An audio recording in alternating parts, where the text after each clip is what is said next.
മുഖ്യമന്ത്രിയുടെ വാഹനത്തിന് നേരെ KSU പ്രവർത്തകർ ഷൂ എറിഞ്ഞ കേസിൽ മാധ്യമപ്രവർത്തകയെ പ്രതി ചേർത്തു. ഇത് 24 ന്യൂസിലെ കൊച്ചി റിപ്പോർട്ടർ വിനീത വിജയിയെയാണ് ഗൂഢാലോചന കുറ്റം ചുമത്തി എറണാകുളം കുറുപ്പംപടി പോലീസ് പ്രതി ചേർത്തത്. കേസിലെ 5ാം പ്രതിയാണ് വിനീത.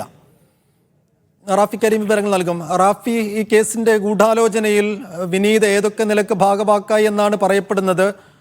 എന്താണ് പോലീസിനകത്തുള്ള സംശയം? സൈഫുദ്ദീൻ, ഈ മാസം 10-ാം തീയതി പെരുമ്പാവൂരിൽ നിന്ന് മുഖ്യമന്ത്രി നവകേരള സദസ്സിന്റെ ഭാഗമായി കോതമംഗലത്തേക്ക് പോകുന്നതിനിടെയായിരുന്നു ഓടക്കാലിയിൽ വെച്ച് ഇത്തരത്തിൽ മുഖ്യമന്ത്രിയുടെ വാഹന വ്യൂഹത്തിന് നേരെ ഷൂ എറിയുന്ന ഒരു സംഭവം ഉണ്ടായിരുന്നത്. KSUവിന്റെ കരിങ്കൊടി പ്രതിഷേധത്തിന്റെ ഭാഗമായിട്ടായിരുന്നു ഈ ഷൂ എറി നടന്നത്. ഈ സമയത്ത് ഈ സംഭവ സ്ഥലത്തുണ്ടായിരുന്ന മാധ്യമ പ്രവർത്തകയായ വിനീത വിജിക്കെതിരെയാണ് ഇപ്പോൾ ഗൂഢാലോചന കുറ്റം ചുമത്തി പോലീസ് കേസെടുത്തിരിക്കുന്നത്.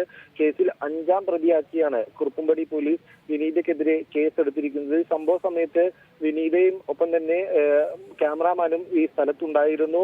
ഇവർക്ക് ഇതിന്റെ ദൃശ്യങ്ങളടക്കം ലഭിക്കുകയും ചെയ്തിരുന്നു. ഇതിനുശേഷമാണ് ഇപ്പോൾ വിശദമായി അന്വേഷണം നടത്തിയതിനു ശേഷം പോലീസ് കേസെടുത്തിരിക്കുന്നത്. നേരത്തെ ചോദ്യം ചെയ്യലിന് ഹാജരാകണമെന്ന് കാണിച്ച് വിനീതയ്ക്ക് പോലീസ് നോട്ടീസ് നൽകിയിരുന്നു.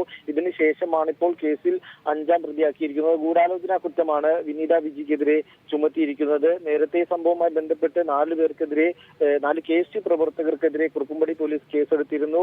KSU സംസ്ഥാന ജനറൽ സെക്രട്ടറി ബെയ്സിൽ അടക്കമുള്ളവർക്കെതിരെ വധശ്രമം കുറ്റം ചുമത്തിയായിരുന്നു പോലീസ് കേസെടുത്തിരുന്നത്. ശരി റാഫി.